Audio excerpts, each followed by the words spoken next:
Hi, my name is Maggie Janssen, and I'm a product designer at Code 42.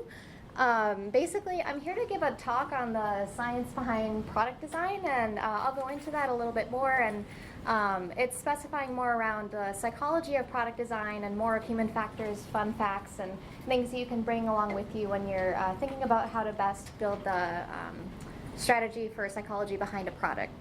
So as a heads up, I did watch a YouTube video beforehand on how to be a thought leader, and apparently this includes a lot of prolonged silences. Okay, so there's one. I'll try to fit more of them in there. And using your hands apparently is a really big one too. If you stand back and stop like this, that helps. So I am a thought leader. Thank you. As I mentioned, I'm a product designer at Code 42. I've been a UX designer now for about 5 years, but before that I was a junior art director type with a background in graphic design. I've worked on medical devices, legal applications, a very hefty B2B e-commerce site, which was like ordering 50,000 of something from a Walmart facility down in Virginia and shipping it to Alaska. That was a fun thing to work on. And a little bit about me, so I'm an amateur adrenaline junkie, as you can tell from my picture there on the left, carrying somebody in a race recently. Running, biking, hot yoga, anything that makes me uncomfortably sweaty is really fun. So, I also love random fun facts, hence this presentation. And I like starting out with dad jokes because these are also another one of my favorite things. So if you've heard this before, raise your hand. Okay, cool. So this one, this is probably my favorite of all time currently. What did the nut say while chasing the other nut? I'm a cashew. Thank you. I appreciate your laughter. So again, I'm supposedly here to talk about science, the science of product design. But that's not entirely accurate, as I explained in the first 5 minutes here. To be more specific, I'm here to talk about the science and psychology, and more so the physiology of how humans work and how that relates to product design, and how we can best optimize that knowledge to, like I mentioned previously, build more successful products. There's a lot of logical rationale behind the decisions that we make in the process of building and designing just about everything. And it may seem obvious, however, the rationale behind much of this is, to me, really fascinating, and I think it will be to you guys too. I am not going to say that I'm a human factors engineering subject matter expert, but I do believe that this is one of the core foundations of being a good user experience designer. I don't believe that you need to go to school for this or that you need any intense training, honestly, to be a good user experience designer, but this is at the core of what a lot of design decisions should facilitate. So a lot of what my presentation is going to be today is a lot of fun facts that relate to this. So I'll start with the first one here. Peripheral vision is used more than central vision to understand what you see. And essentially there's two types of vision that you have. There's your central vision and then there's your peripheral vision. One fun fact is that peripheral vision encompasses the field or your visual field that is around you. And when you're looking at something directly, say I'm looking at this microphone, I tend to notice that the microphone is there. However, if I just look at that microphone, it's not going to give me the context of everything that's happening in this room. I'm not going to know that I'm in a room. I'm not going to know that people are here with me, that there are desks and chairs, and that is determining the location of where I am. But my peripheral vision is telling me that, however. So my central vision, while I'm looking at this microphone, everything else is telling me, actually with my peripheral vision, of what my surroundings are. And so kind of a fun fact behind that is that the eye has 7 million light receptors, or cones, that are sensitive to bright light, and 125 million light receptors that are sensitive to low light. And essentially what this means is that if you're in a dark area and you want to look at something, you're going to notice it a lot more with your peripheral vision than with your central vision. So if you don't look at something directly, then that'll tell you more information about the object that you're looking at in the dark. And I'm going to bounce back here really quickly. So the theory about peripheral vision and central vision is that with your central vision, say if you're a caveman back in the day and you notice that there's a lion in your peripheral vision, the theory is that we notice a lot more in our peripheral vision because that is a core factor to our survival as human beings, that we can notice danger a lot faster. So that's kind of a fun random fact for how that hypothesis goes for peripheral versus central vision.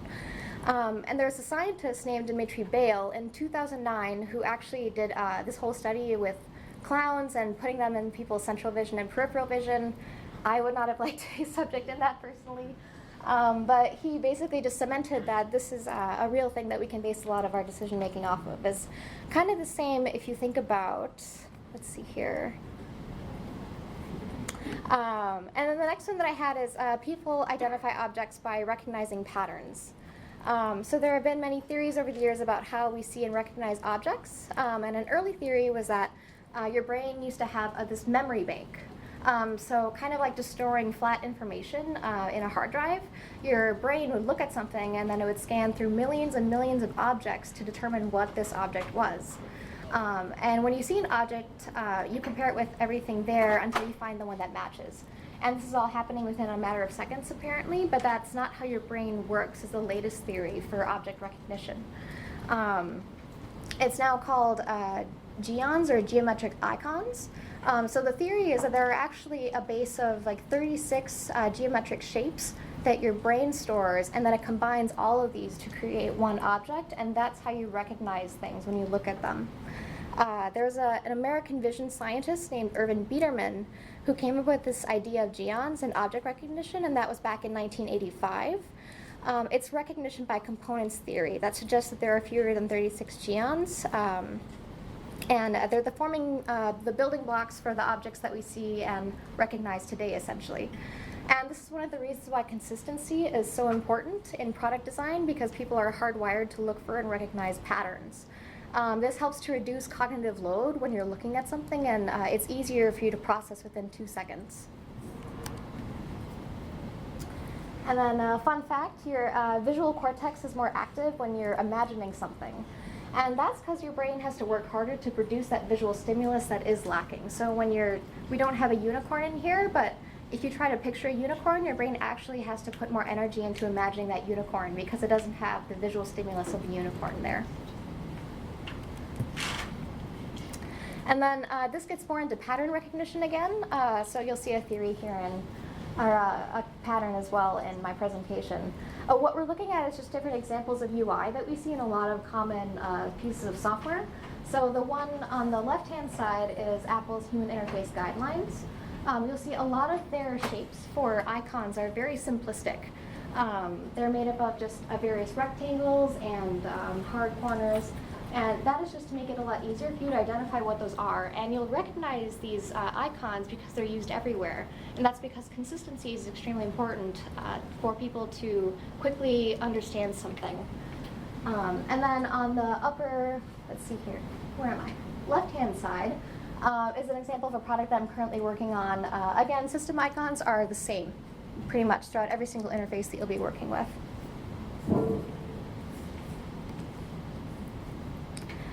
And then on top of this, people will scan screens based on past experiences and expectations. So where do you look on a computer screen when you're first looking at it? Do you think it's your, raise your hand if you think it's right in the middle. Raise your hand if you think it's on the upper left-hand side. Raise your hand if you think it's on the upper right-hand side. And so a fun fact, all of these expectations are also based off of cultural and societal norms. So if I'm in a language that reads right to left, I'm actually going to look on the upper right-hand side of a screen first. And if I'm in a culture like ours that leads from left to right, then that's where you're going to look. It's the upper left-hand side. So if you look at a lot of UI again today, a lot of the core components of software is located in the upper left-hand side of that piece of software. This includes your navigation, your secondary navigation, any other key, like hero images. That's where a lot of that core primary information is going to be for you. And fun fact, errors are, and this is kind of a duh for me, but I like reminding myself of this every once in a while. If there is an error or unexpected problem with a task that people are trying to accomplish, then they stop scanning the screen and focus on the problem area. So this applies not only to software, but just to your everyday use as well. So if you're driving and you see a deer, you're going to stop driving, hopefully. So kind of a fun fact there. Other examples of this expected screen hierarchy includes the Google results page. Here are some other highlighted areas.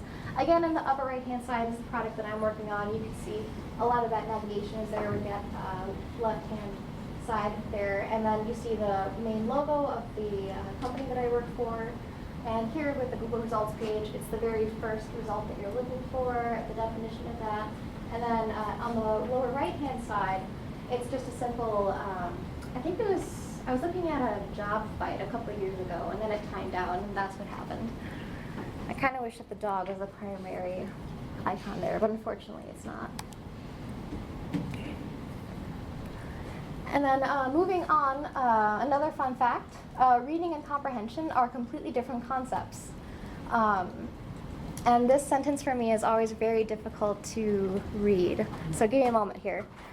The regulation of the TCA cycle is largely determined by the substrate availability and product inhibition.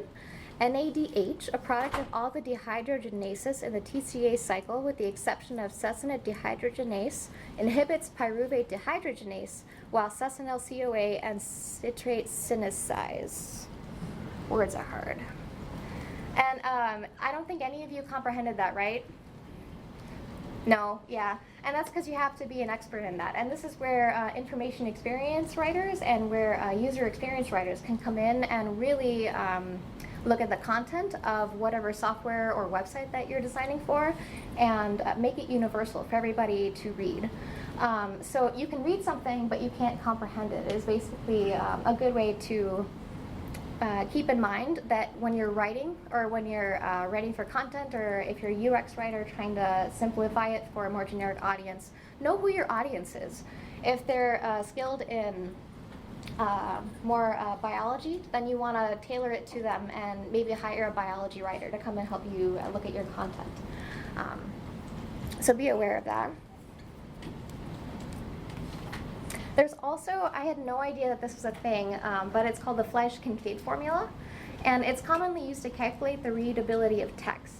And do I have it up here? I do. I'm not a math person, but I don't want to do that on a daily basis. It's essentially just calculating the level of reading ability for any content that you have. Another couple of fun facts for you. So Reader's Digest has a readability index of about 65. Time Magazine scores at 52. An average middle school student written assignment of like 12 years old, I think, has a readability index of 60 through 70. And the Harvard Law Review has a general readability score in the low 30s. And that's essentially one of the most difficult reading levels that you can get to. It's the Harvard Law Review. And the easiest, which has the highest readability score, is basically the sentence, "The cat sat on the mat."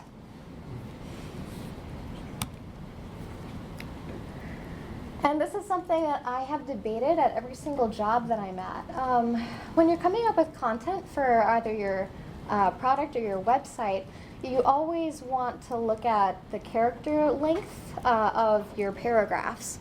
And again, this really depends for what you're designing for. If you're looking at, say, a news source or the New York Times, they're going to have theirs in very short multiple columns because it takes your brain less time to, I got that backwards. They're going to have them in longer columns because it's much easier to read from in your normal reading pattern when you have a longer length for your sentence.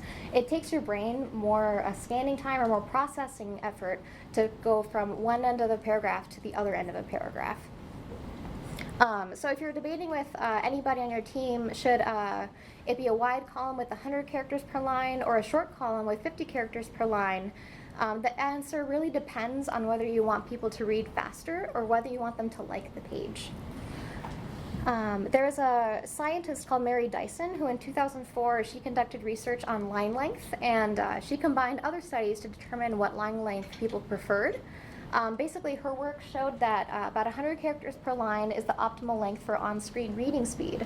But we experience, and we honestly prefer a much shorter or medium line length of 45 to 72 characters.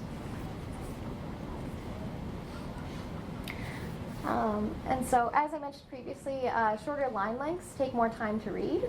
And this is because having to move your eye up and down in a reading sequence takes more physiological effort than moving your eyes left to right or right to left.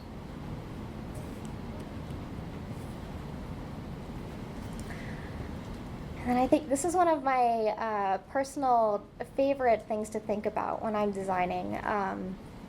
So people have to use bits of information to move concepts from working memory into long-term memory. So I want you to think about an eyeball right now. Or maybe just think about, my brain's telling me to say politics, but that's not good. Think about the concept of philosophy. You know what the concept of philosophy is. What your brain isn't telling you or what you're not picking up immediately is all the things that make up philosophy or all the things that make up an eyeball. So when you're thinking of an eyeball, there's probably, like there's the first part of the eyeball, there's the iris, there's the color of it, there's the shape of it, but your brain's not telling you exactly what all of these things are individually. It just brings up that one image of it, and then that's how you bring it up in your memory when you're recalling it or imagining it. And this is called a schema. And your brain uses this. Again, patterns are key, consistency is key. Your brain is using this schemata to come up and to form all of these complex objects and more broader subjects throughout your life that you're thinking about.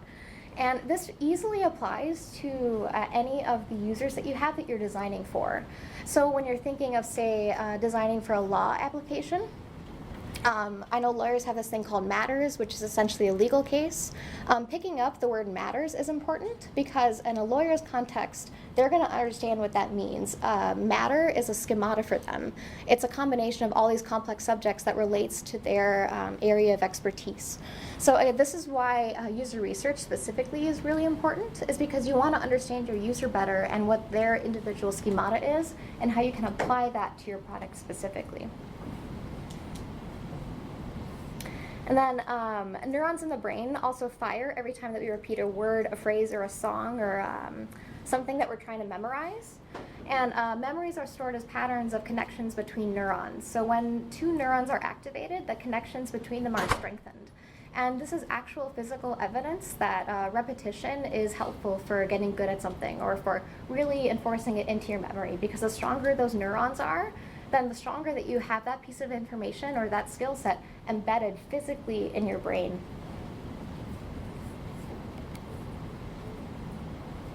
And exactly what I just mentioned, practice really does make perfect. Physical evidence that repetition really helps your brain to memorize things better. And now we have some fun facts about memory. So you can store concrete words such as table or chair in your long-term memory faster than abstract words such as justice or democracy. Like I mentioned, those abstract words are schemata, so your brain is going to have trouble putting them in your memory bank a lot more than chair or a simple subject like a triangle. Your mood also influences your memory recall. So if you're out on a terrace in Italy with your significant other and you're having a glass of wine and it's the best day ever, it's the most wonderful, perfect weather, you're going to remember that that wine tastes a lot better than if you bring it home, and if you have that wine again on a bad day, then that wine might not taste as good as you remembered it to. And that's because your mood really influenced everything about that event. Your perception of that event, your taste, your what you're seeing, what you're feeling, it's all influenced by the fact that you're having such a good time. So if you revisit that, then it might not taste so good. And then this is why dashboards are, you can remember things that you see with your visual memory better than words. So visual memory is the easiest sensory memory to recall without a stimulus present. So remember when I said imagining takes a significant part of your brain power to do? It's the same for visual memory. So with any other sense that you have, like smell, a lot of people confuse smell and they say that it's the strongest sensual memory that you have. That's because you need a stimulus first in order to do that. If you want to remember something, you're not going to remember the smell of bread. You need the smell of bread to come into your physical area, and you need to experience that in order to stimulate your memory. And with your visual memory, you don't need a stimulus to recall anything. And this is one of the reasons why dashboards are such an effective and common product design element for user interfaces. It's easier for us to understand and remember shapes more than data listed in a CVS spreadsheet. So if you've ever tried to remember statistics or numbers, or like even reading like which would you prefer? Like, would you prefer looking at a picture or a spreadsheet? A lot of people are going to prefer the picture because it's easier for them to recall, it's faster for them to digest, and the experience is going to be a lot better for them.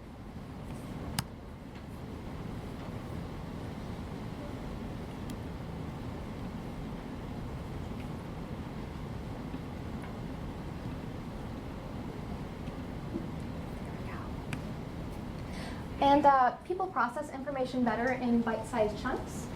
There's a concept called progressive disclosure, when it's kind of like a choose-your-own-adventure experience. It does typically require more clicks, as you can see here, but as long as users get to the content that they need, then they won't really mind it.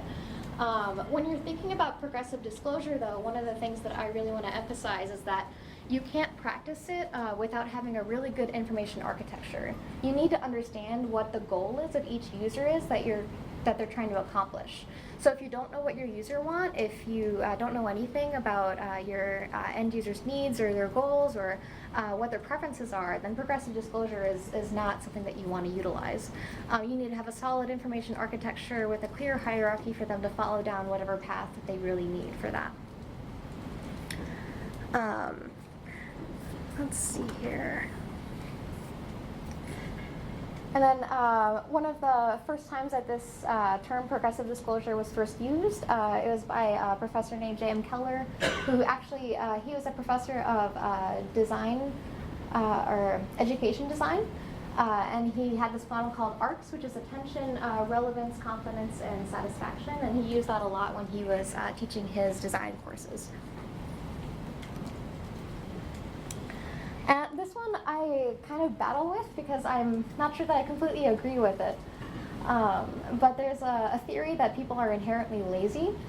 So this is based off of, again, another evolutionary theory that once you have everything that you need, you have food, you have warmth, you have shelter, you have sleep. But once all of your basic needs are met, then the theory is that you don't really want to go beyond that. But I disagree. I think that personally people will want to achieve some sort of and more intellectual challenges as they get older. Like nobody wants to sit around doing nothing. But when we're talking about product design, essentially, people do want to spend depending on the task that you have and the user persona that you're designing for, people are going to want to take the path of least resistance. And when you're thinking about this, you can think about the term satisficing. It's the same issue of when you go to the store and you have 30 kinds of jelly that you want, but you only want one kind of jelly, but there's 30 kinds of it, and you're overwhelmed with all these choices, and you just want the one kind of jelly. So you satisfice, and you pick the jelly that you just think has the prettiest, I don't know, label, for example. You may not optimize, and you may not get the best jelly possible, but you're going to get jelly, and that is your goal. You wanted jelly, and you wanted any kind of jelly, and you didn't need a specific one with jalapenos or anything. So you pick the one with the prettiest label, and then you're good to go. That's satisficing in action. People are not going to want to optimize for designs or for their process decision making, but they're just going to want to get their bare minimum needs met, and then they're good to go. And this term satisfice was actually coined by a professor called Herbert Simon. He used it to describe a decision-making strategy in which the person decides to pick the option that is adequate rather than optimal. So this is something that you can think about too. Not a lot of people want to put a lot of work and process into their product experience, essentially.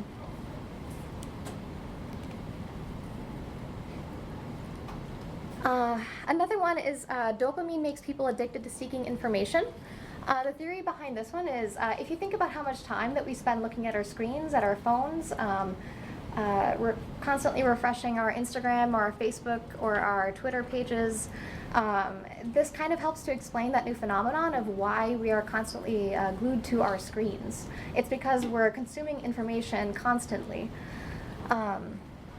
So if you ever gone to Google to look up some information and then realize 30 minutes later that you've been reading and linking and like totally diverged from originally what you were going to do, that's an example of that. If you're studying and then suddenly you want to learn about more Patrick Swayze's life, for example, and then you're off in that tangent, as I've often done with studying myself, that's an example of how this is in action, essentially. You may have heard that dopamine controls the pleasure system of the brain that makes you feel enjoyment. But it's actually, dopamine causes you to want, to desire, to seek out, and to search. It increases your level of arousal, motivation, and goal-directed behavior. It not only is about your physical needs, but also about abstract concepts. And so this is where I think that previous statement of people are inherently lazy kind of contradicts itself, is dopamine wants us to not only satisfy our current needs, but to go out and to seek more information.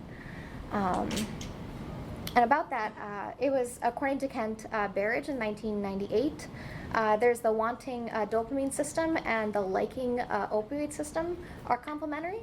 The wanting system propels you into action, and the liking system makes you feel more satisfied, and therefore makes you pause your seeking. And if your seeking isn't turned off, then you start to run in an endless loop.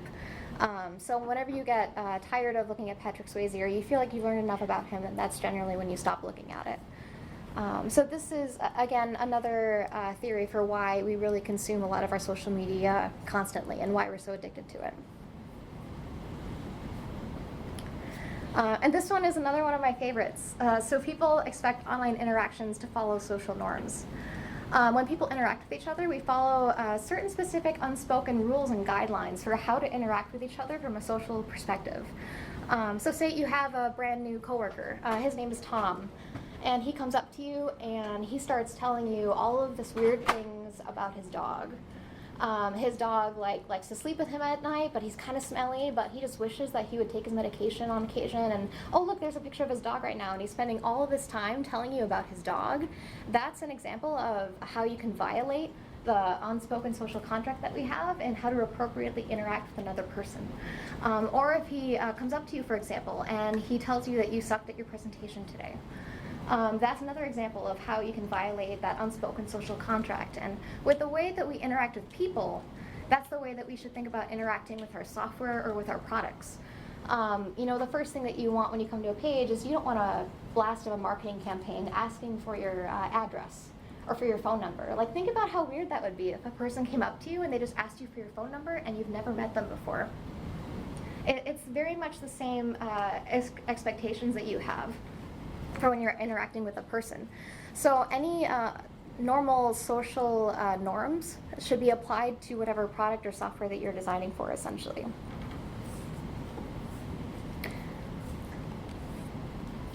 And then some examples of this. Does anybody remember the hamburger emoji debacle? Yeah, that was a fun one.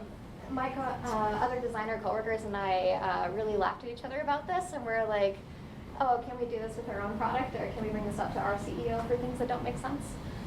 Everybody was just outraged that apparently Google put the cheese on the bottom of their cheeseburger icon.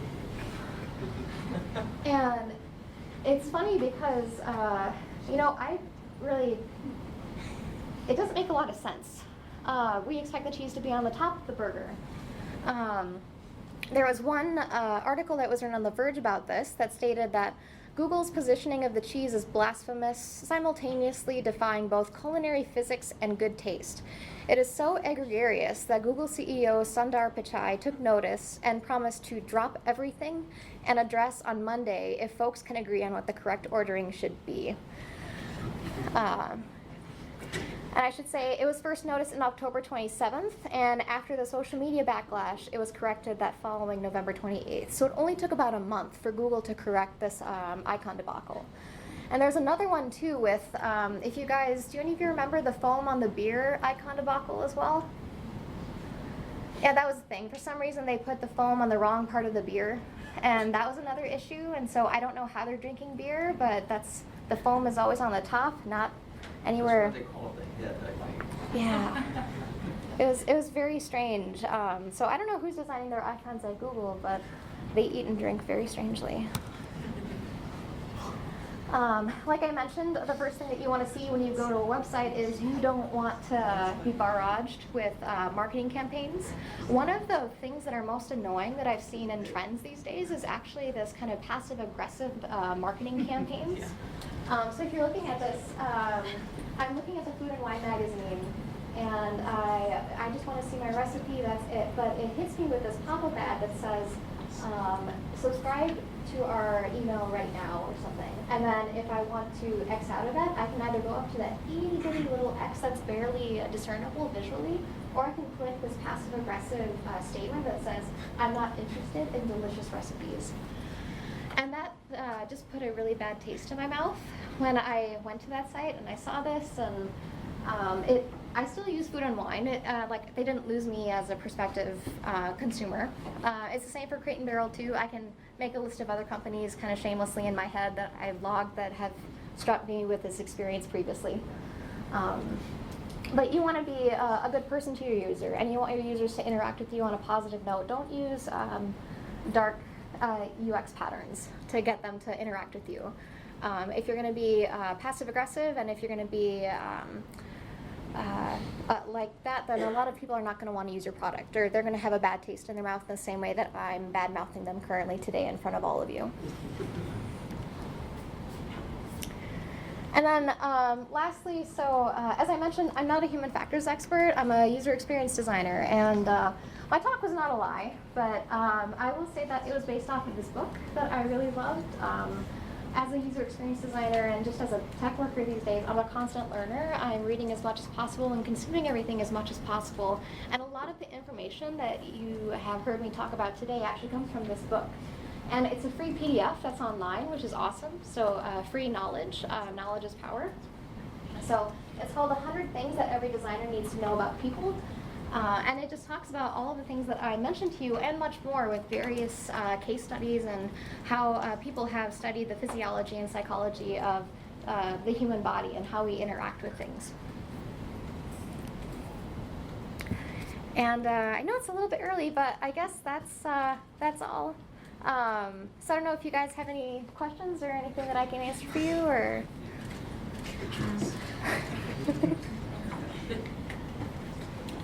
Cool.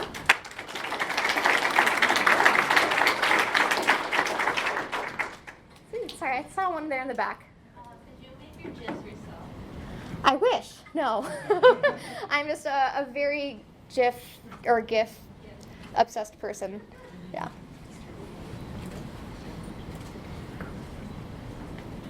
All right. Oh, cool. It's GIF? Okay, way cool. I'm at a point where I'm finally like, hello there, fellow kids, because apparently I put a dash in email, and that's not cool anymore, so I'm learning.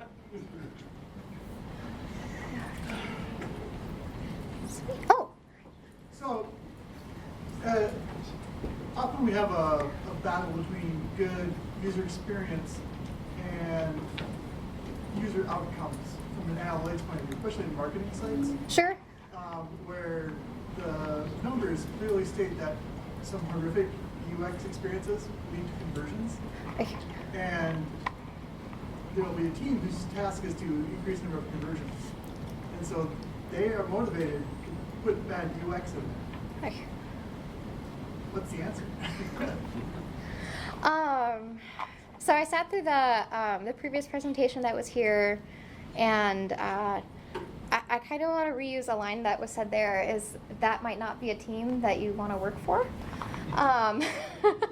Dark UX is definitely something to watch out for and to be aware of as you're moving about. If you're in the UX profession or development profession, you don't want to be on a team that is utilizing that, because there's a lot of harm that can cause, it can cause a lot of people. There's a lot of just moralistic things about it that you don't like or that you won't like doing. So I would just recommend not working for that team.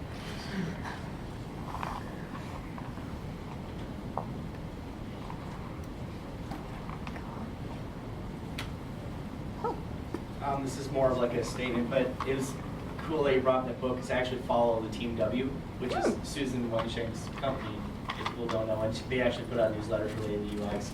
She does courses on UX if you are someone who's not actually a UX designer, wants to go through and learn about it. And also she has a sequel called 100 More Things to Know About People. Ooh. So. Another slide. Okay, good.